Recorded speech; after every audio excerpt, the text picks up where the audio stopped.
So good morning all.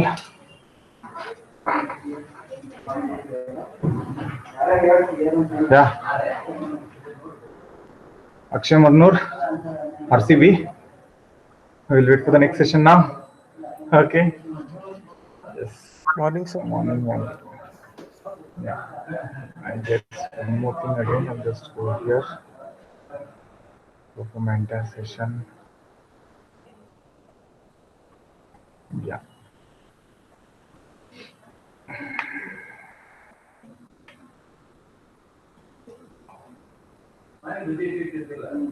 Yeah. Just on confirmation in the chat box. Anybody? Audible, visible, and screen is shareable. Yes. Thank you, Akshata. Yeah. Yeah. Okay. So till people join. In the last class, we started with signals, right? So one image I have got it, which will dissipate you exactly what exactly is the signal. Now look at this image here, okay? What is happening here is there is a process running in the system.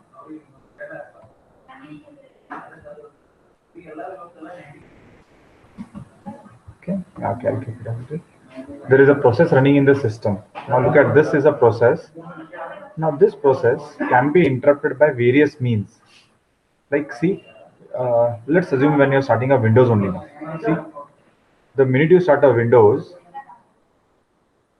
your terminal device or drivers are not responding for you, right? Something when you start even a browser, it says you wait or close or check for online recovery and all. So what are all those? Those are signals which are coming from your terminal drivers. The drivers which are available in your system are not responding at that time. So either they have been interrupted or they are hang up. That is we call as sig hub. There are various signals I told you in the previous class. There are n number of signals available in the system. There is something known as memory management, which usually you try to do it right. If you're trying to access more memory, you get a signal saying that out of memory. So what should happen to the process? It should quit the process, right? So this all are signals which are generated by various sources. Various sources. Even your kernel can send signal like sig pipe or sig alarm.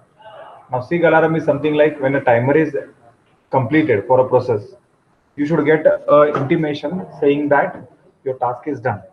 So such things are done by kernel. You have Windows Manager. Even Windows Manager can raise a signal to your process. That is seeing which your shell commands are there which you run.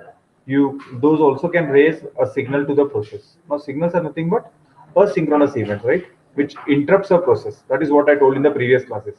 So these are just the various sources with which you can get signals to a program. Okay, very simple example of a signal again. When you write a program, for example, you write to implement a simple calculator. I'm talking about an example of other user processes now. You have written a program to implement a simple calculator, right? So there you have operated for number 4, which is division. So we know now denominator should not be 0 for division, right? But by mistake, if you type 0 there, so we know that we can't divide a number by 0. So there is a signal generated by the system for you.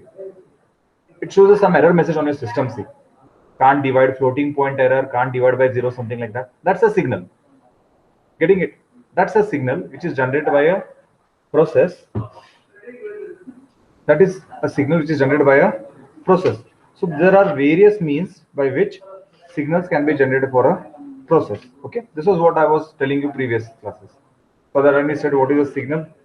Signals are nothing but they are the software interrupts generated by the system. Okay, they provide a way of handling asynchronous events. So some events are happening in your system, and they provide a way to handle them. So whenever a signal is generated, you have 3 things to do it. Either accept the default action of the signals. Just a minute. Huh?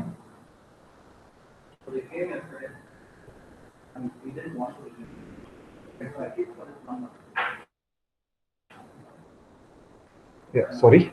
Yeah, it accepts the default action, that is whatever is told by the signal, it does that. Second, I said, is ignores the signal. And third, it invokes a user-defined function. Now, user can tell whatever action it wants to do it. Yeah, I told you in the previous example. So there is a function written by a user which tells the process what action it wants to do it. Okay. So these are the various signals. In the exam, usually they ask it, what are signals? What are the different ways of treating a signal, and list the various signals available. So you can list among this any 4 or 5. Okay. This is what we studied in the previous classes. And we studied about kernel support of signals. Same thing, like there is something known as what we studied, Unix kernel support for processes. Same thing happens for kernel also. So whenever a signal is generated for a process, its entry is made in the process table. So now whichever the process is running, sleeping, it is made awake by the kernel. So once the process is awake, it checks the process U area. Now U area will tell you what way a process can be handled. What way a process can be handled, right? So there are various ways, as I said. If the array value contains 0, the process will accept the default action of the signal. If it is 1, it ignores the signal, and kernel will also discard it. Kernel will not allow the signal to reach to the process. And the last one is the user-defined function. Whatever a user has specified explicitly, it does that action. This is what we studied in the previous classes. The signal, okay, and the sample program also I told you. So this sig number is nothing but the various signals which are listed here. All the signals listed by the user. Okay. Sig user one, that is user defined signal, which usually terminates the process. Okay. Please remember this, because these two terms we are using many times down the lane now. Okay. And the second argument is a handler, like in what way you like to handle the signal, whether you accept the default, you ignore it, or you define a user defined function. And those are defined by this constant. Sig underscore ing is ignore, sig underscore dfl is default, and this is nothing but the address of the function to be called, that is a user defined function. Now till here we studied in the previous classes. Okay, so today we'll go ahead now. This was a sample program I told you in the previous class. Now see here. Now this is a user defined function which is called here. Okay, signal handler function. Okay, so here I'm calling three signals here, which does different tasks. So the first task in the main, I'm calling signal. Now the signal name is what? Sig term. Okay, I'll go back here again. Sig term. Please keep this in mind. Sig term. Okay, sig term is what? Termination.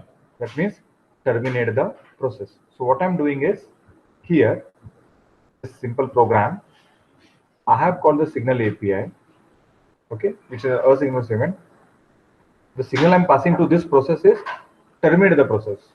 But apart from that, the action also I'm telling it what action you have to catch it. Now this is a user defined function, the third option. Okay, so when this is called, it goes to the function here. I'm passing the signum. Signum is nothing but the terminate. So this is passed here. So signum catch signal. Okay, so what it does here, it tells you which signal is caught, and it displays you the signal number for it. Signal numbers are the numbers specified by the kernel to the various signals available there. So it will display that signal number and terminate. Again, next I'm passing signal sig interrupt IGN, that is ignore. So you're passing a signal to interrupt the process.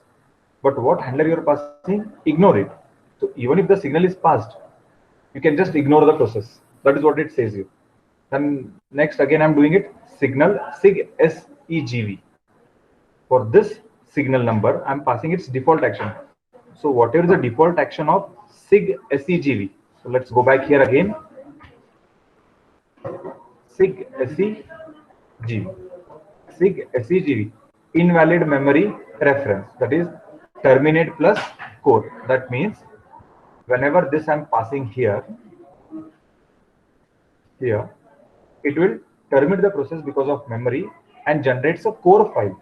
Now core file is nothing but a log file. Usually happens whenever a process is terminated, you get a log file generated saying that what was the mistake because of which the process was terminated. So in Unix we call it as a core file. Okay, this was what would say a simple program it is, okay? In the book, if you see, they have given very complicated. This program, the syntax, the definition will usually carry almost 6-7 marks for that, okay? But you should be specific to the answers. You can't write as it is. So this is what it's told here. The example attempts to catch SIG terminal signal, ignore the SIG interrupt, and accept the default action of SIG SCGV. Just a minute, Umesh sir. त्याला phone केलेला तुम्हाला उचलला मी होय काय okay चालेल चालेल okay thank you okay so this is what is happening now for a single process I'm passing 3 signals. One is SIG term signal, SIG interrupt, and accept the default SIG SCGV, and there is something known as pause API, students. Now pause API is something like it suspends the calling process until it is interrupted by a signal. So whenever a process is running, the process gets paused there. It is suspended or it goes in a sleep mode unless and until another signal comes and interrupts it. Okay, this is what a pause API is. Okay, this was simple about signal.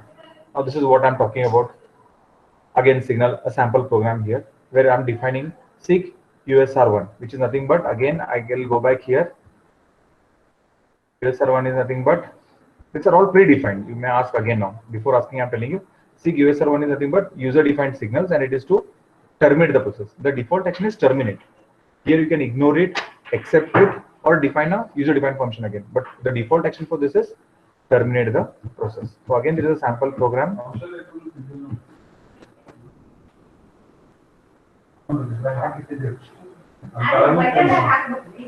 This is signal. So if signal number here, I'm defining a signal handler, and in main I'm calling, I'm passing SIG user1, that is to terminate the process. And if it is equal to error, you can't catch it. If not, it goes here SIG USR1, yes, it will display signal received. Else if it is signal 2, it is still signal 2 received and displays the signal number. Which signal number it is, that number is displayed over there. Every signal has a predefined number given by the system, and that number is defined by you for the signal. So this is another sample program which tells you how to handle signal, and this is here. This is an infinite for loop. Please remember this. For semicolon is nothing but an infinite for loop, which means that the process is in infinite loop. And again, I'm calling the pause API, which tells me that it is suspended until either of the signal interrupts it.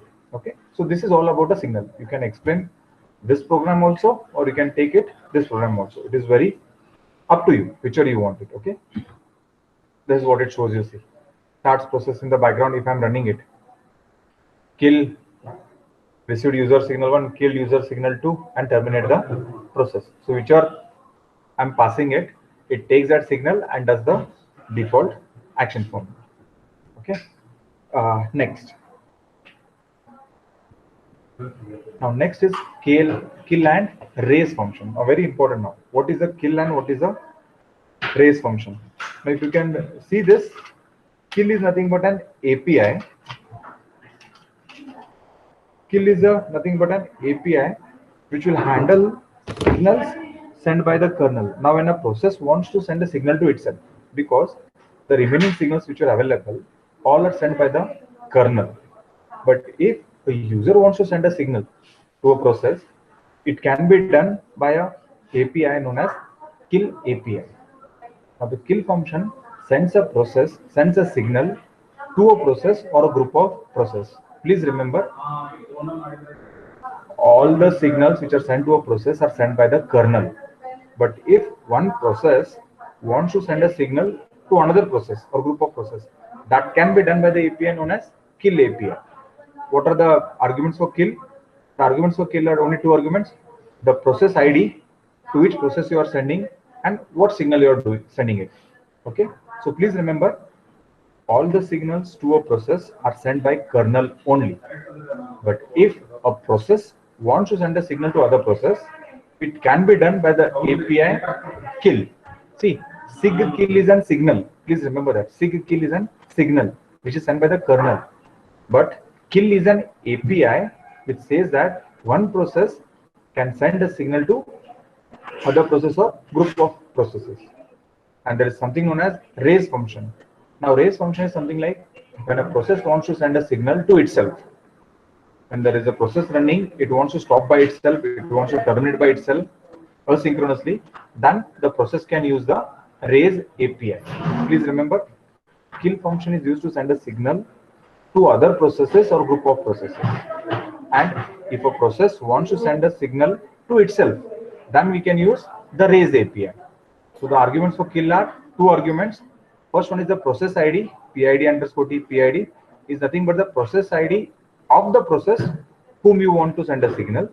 And the signal number is nothing but the signal with signal, default signal, that is sig term, sig kill, sig user1 and all those signals. So this is nothing but the second argument. Okay, we'll see how the program works also. And there is raise. Now raise is nothing but when a process wants to send a signal to itself.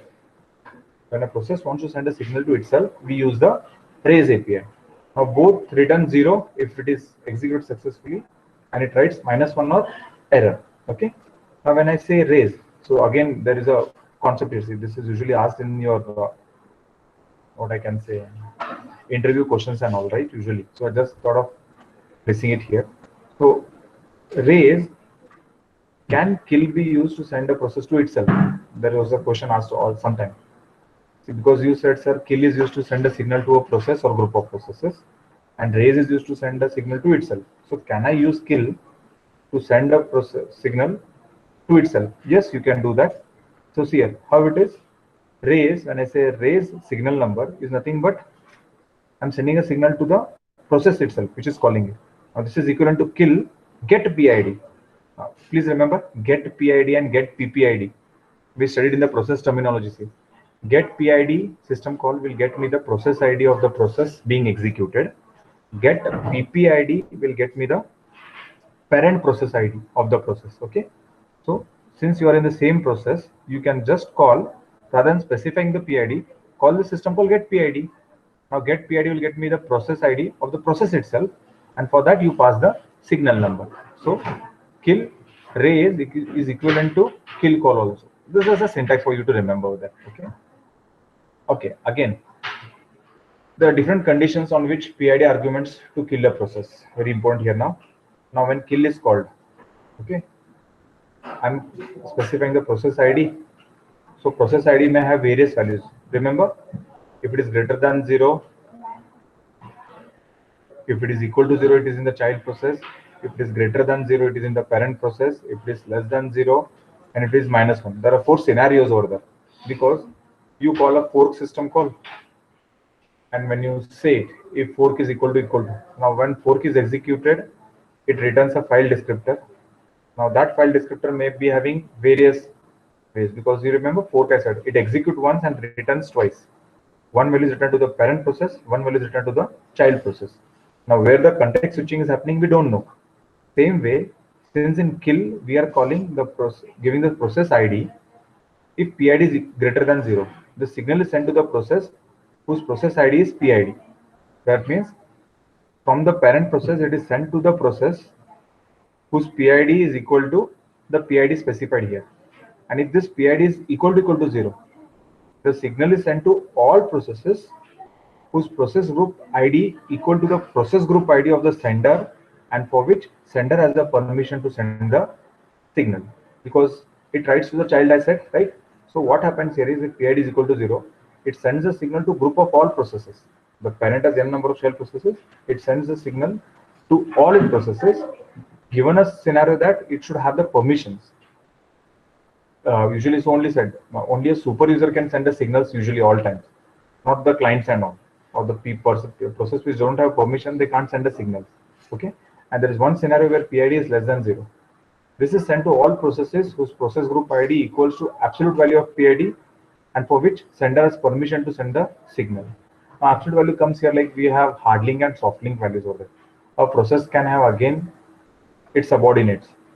Yeah, a hard link is created or a soft link is created for all those processes. And if it is -1, that the sender has signal sent to all processes of the system for which sender has permission to send. So the PID which you are passing here, for this signal will execute depending upon the various options of PID values. So there are 4 different conditions for which PID argument to kill. One is if PID is greater than 0, that is the signal is sent to the process whose PID process ID is PID. So it is sent only to that specific process if this value is greater than 0. But if it is equal to 0, it is sent to all the processes whose group ID equals to the process group ID. Now because this process may again have created a child process because there is a group ID. You remember 7 attributes of a file? User ID, group ID. Same way process also has the same thing. One process will have a process ID, it also has a group ID. If there are 5 processes in a group and whoever process ID matches the group ID, he becomes a process leader or he becomes a group leader, right? So in that way, if the process ID is equal to 0, it sends a signal to all the processes. Something like here, for example, if you're doing an assignment individually, then only you will get that response.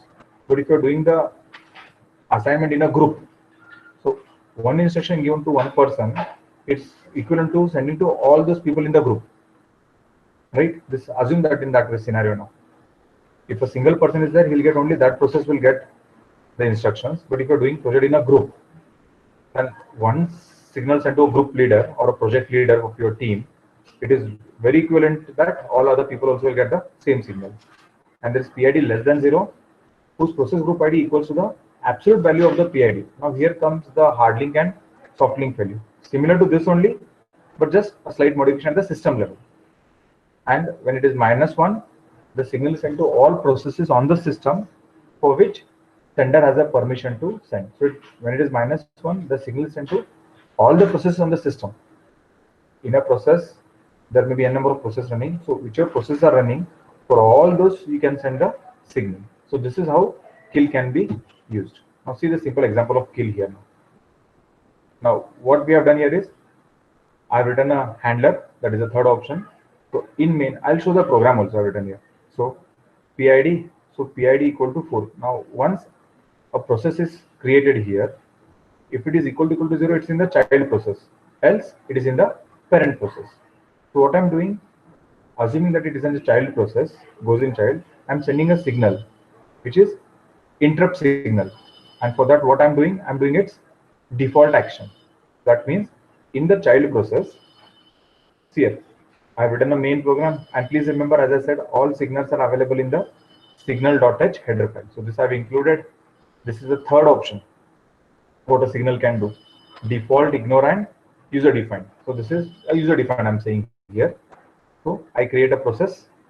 For system call is used to create a process. Its PID is saved here. So if it is equal to 0, it's in the child process. If it is greater than 0, it is in the parent process. So assuming that it goes in a child process, I'll call a signal API. In signal, what I'm doing, ignore it or interrupt it. Sorry, SIGINT is for interrupt. Interrupts default action, that is to terminate the process. After that, I'm telling the child to sleep. So meanwhile, the child is executing this. The child is also sleeping here. Sleep API is used to keep it pause for some specific amount of seconds. So I'm using a sleep API to make it sleep for 2 seconds. So meanwhile it is sleeping, context switching may take place at the system level, as I said, race condition, because we don't know which process executes and the order in which they execute is not known to me. So meanwhile, when the child is sleeping, the control goes to the parent process. So what I'm doing in parent now, in parent I'm calling the kill API. Now kill API for process ID. Now which PID is this? Is nothing but the process which was created here. Kill it with SIGINT, that is interrupted. Again after that, tell the parent to sleep. So after some time, parent exits because parent process has called this child process, right? So what I'm doing in parent, see, child is being interrupted. Meanwhile in parent, I'm allowing the child to be terminated. See, in a process, I'm trying to pass a signal.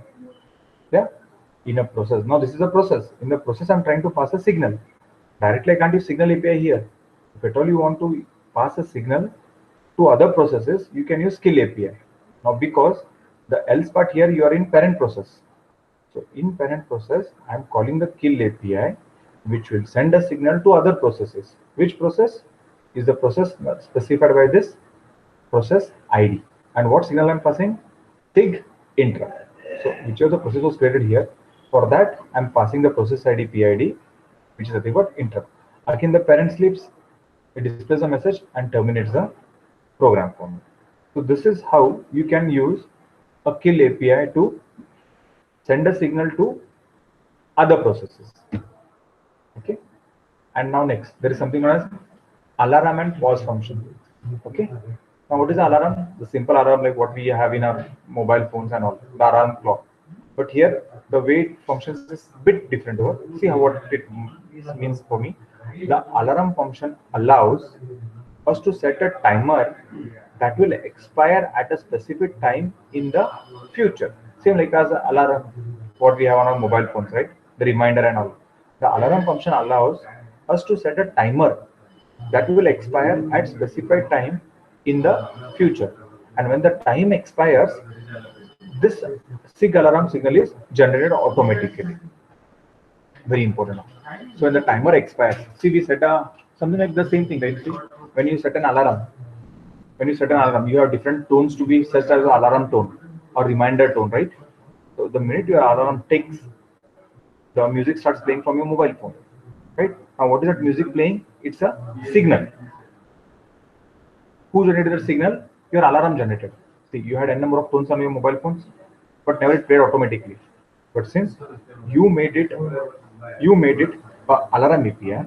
So alarm API helps us to set a timer, and the minute the timer expires, your SIG alarm API will automatically be generated. Your SIG alarm API or signal will get automatically generated. And if we ignore or don't catch the signal, its default action is to terminate the process. So see here, just think it practically now. Early morning, 6 o'clock, you wanted to wake up. You had set an alarm at 6 a.m. Fine. The minute now, what are you doing? You're setting an alarm. That is, you're setting a timer that ends at 6 a.m. The minute the clock ticks 6 o'clock in your mobile phone, the alarm starts playing. The music starts playing from your mobile phone. The music which is being played is nothing but your SIG alarm. Okay, SIG alarm. Fine. Are you getting this? 6 o'clock I set an alarm. The clock ticks 6 o'clock on my mobile phone. Now the music is playing. Again, you have two options there: stop or snooze on your mobile phones, right? So we have either you can catch the signal or we can ignore it. See, the mobile alarm is playing. You can either stop your this or you can snooze it. Stop means you are terminating it and you will wake up. If not, you will make for snooze. So again, after 5-10 minutes, again it stops playing for you, right? And if this continues for a longer time, after some time, 3 or 4 or 5 times, alarm terminates or the music will not play after that. That is, its default action is to terminate the process. Now, the alarm starts snoozing 3-4 times, you did not look into that only, then it automatically terminates by itself. It will not play for the entire day. You can make a practical scenario and you can do it also. You can make a practical scenario and you can do it also. Okay. One more thing, students, over here. Okay. I just wanted to ask one thing. I'll come back to here. I wanted your answer. Okay. 30 people are here, no issues. Please listen carefully. Okay. This is one of the good question which you can answer me. Assume that your friend's birthday is a day after tomorrow. You want to wish him at 12 o'clock only. You want to wish him at 12 o'clock only. Night, okay? So what you do in your mobile phone, you set a reminder. You set a reminder that at 12 a.m. please snooze it. Showing the reminder that tomorrow is his birthday. Exactly 12 a.m. And again you want to wake up also at 12 a.m. Maybe I'll be in a sleep mode. Somebody should wake me up also. Right? So again you'll set an alarm at 12 a.m. only. Yeah. Please listen carefully. You are setting a reminder in your mobile phone at 12 a.m. in the night to give a reminder at my friend's birthday. And again at the same time, 12 a.m. you're putting an alarm which will wake you up. So since what you're doing two activities here. One is alarm, one is reminder. Now my question is, which one you think would play first for you? Whether the alarm comes first or the reminder will come first for you? Akshay, alarm. Okay. Why so, Akshay? Do you have any specific reason here for this?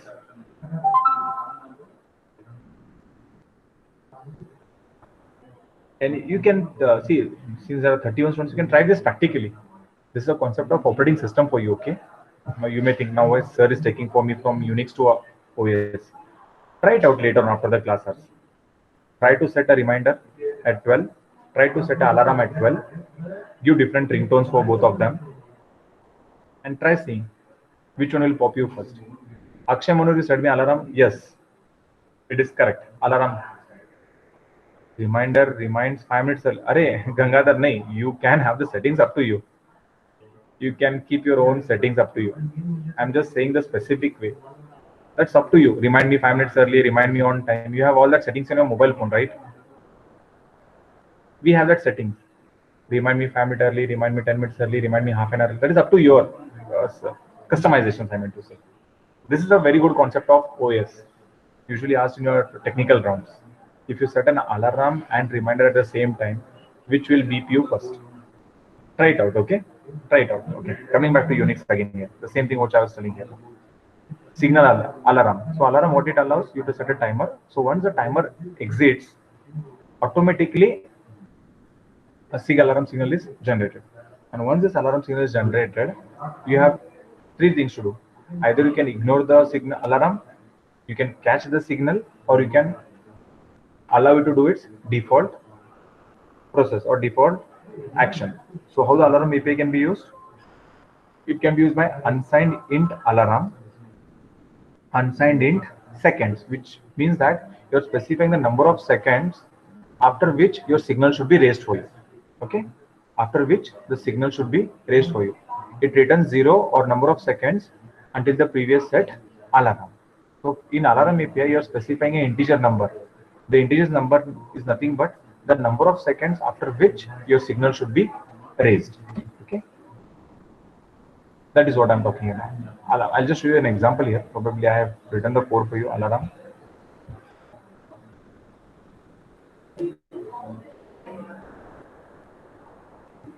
Okay, now see here. Simple, I have written a code for you to show you how exactly alarm works for me. Now see here. Again, a C++ code, how exactly this works. This is simple one for you to understand, okay? So I'm calling a function by name sleep. So in sleep, what I'm doing, I'm initiating alarm API, for which I'm passing the argument here. So in main, what I'm doing is, I'll just display a message.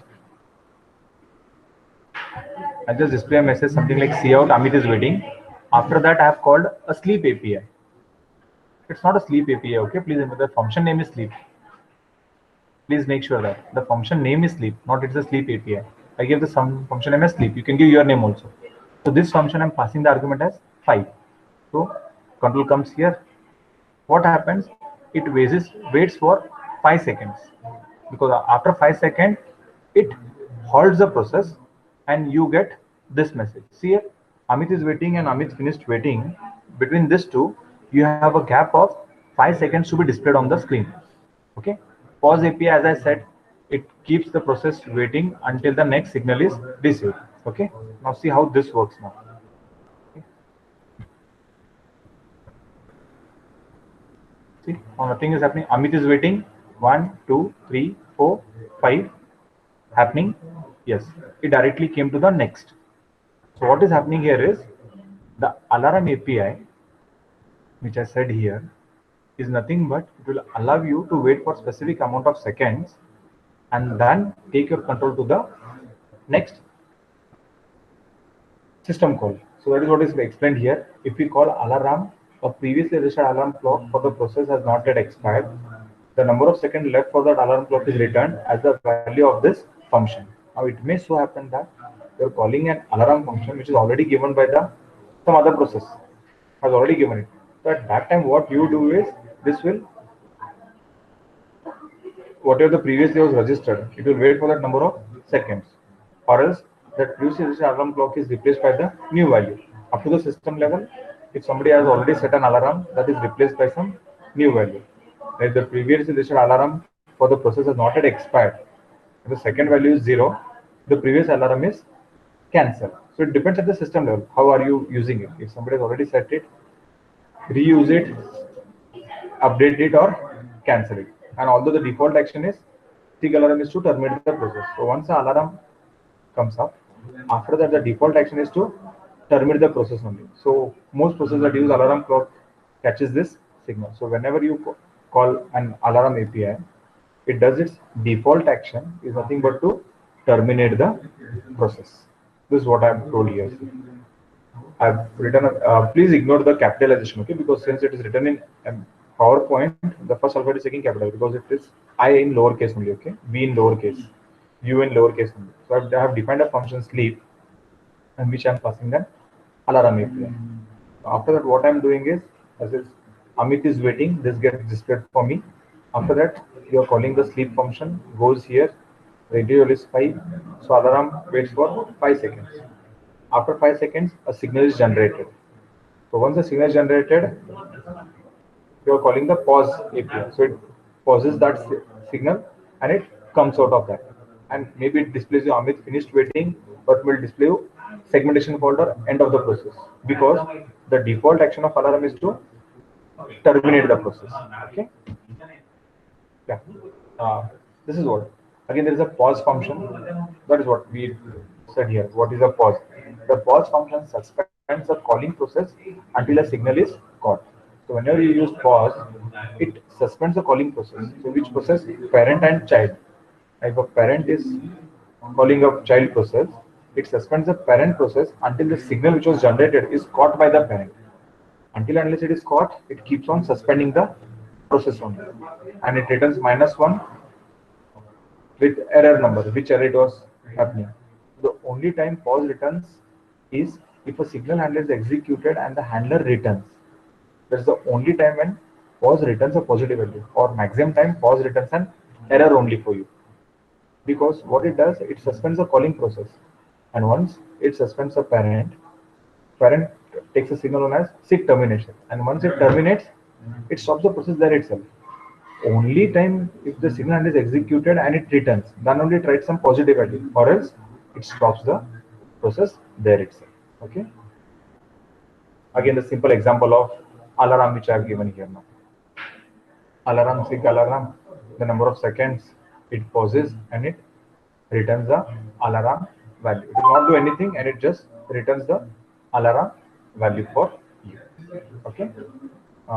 Yeah, I'll stop it here. I'll take a break of 15 minutes now, and we'll come back at 11. Okay, for the next class.